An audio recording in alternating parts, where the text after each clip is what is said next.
Good morning. A little after 7 o'clock here, and we're at a historical site, the original first railroad to be constructed in the Lake Tahoe Basin. You can see I'm standing on a mound here at a meadow which goes up to where the Angora fire burned out most of the area, and some of you old timers might remember the Pet Cemetery. Well, this railroad went from the Pet Cemetery over this raised platform, and we're going to be looking at a couple of key locations where this raised mound to get the railroad out of the mud and onto dry area where they can put the railroad ties and steel rails. And that goes from here approximately 2 miles over to Camp Richardson.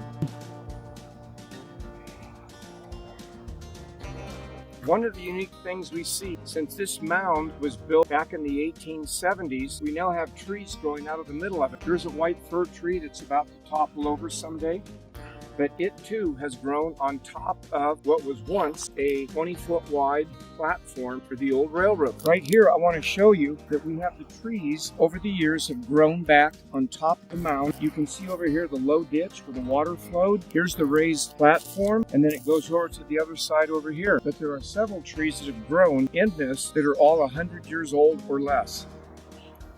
What kind of railroad was here? This was a standard gauge railroad, meaning it was 5 feet wide on the tracks compared to a narrow gauge, which was either 4 or 3 feet wide. But we get the gauge, we go, well, who set the standard? Actually, the ancient Romans set the standard because the width of the wheels on a chariot was 5 feet wide, and every road, every track, every buggy, every Conestoga wagon, they all had the standard width of 5 feet as the width of the wheels. And that's why they put in a standard gauge railroad here in South Lake Tahoe. So you say like this.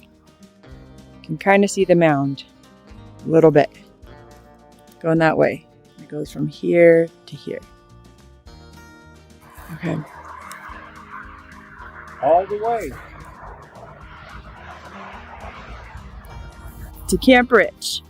So here we are. We're taking a look at some of the historical items. Do we hear about them, or do we actually go to them? You might notice behind me, by the way, speak about historical items. My name's Mike Shreve. I've been here since 1954. This is home. So some of the things I've found over the year, I've been able to share with my good friend Annalisa. And today we're looking at the old railroad, the first standard gauge railroad built in South Lake Tahoe. You'll notice behind me is a very large Jeffrey pine tree, probably close to 350 years old.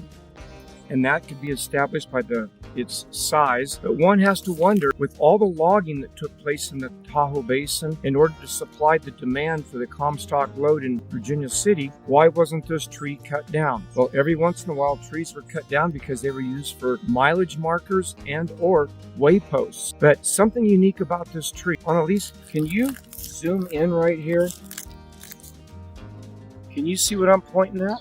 Yes. That's a railroad spike driven in the bottom of this tree, signifying this tree was not to be cut, but used for a location mark. So this is right off the bike trail, about halfway between the beginning of the bike trail where the Highway 89 goes from 4-lane to 2 and Hope Beach. We're going to see a couple other artifacts just a few hundred feet away.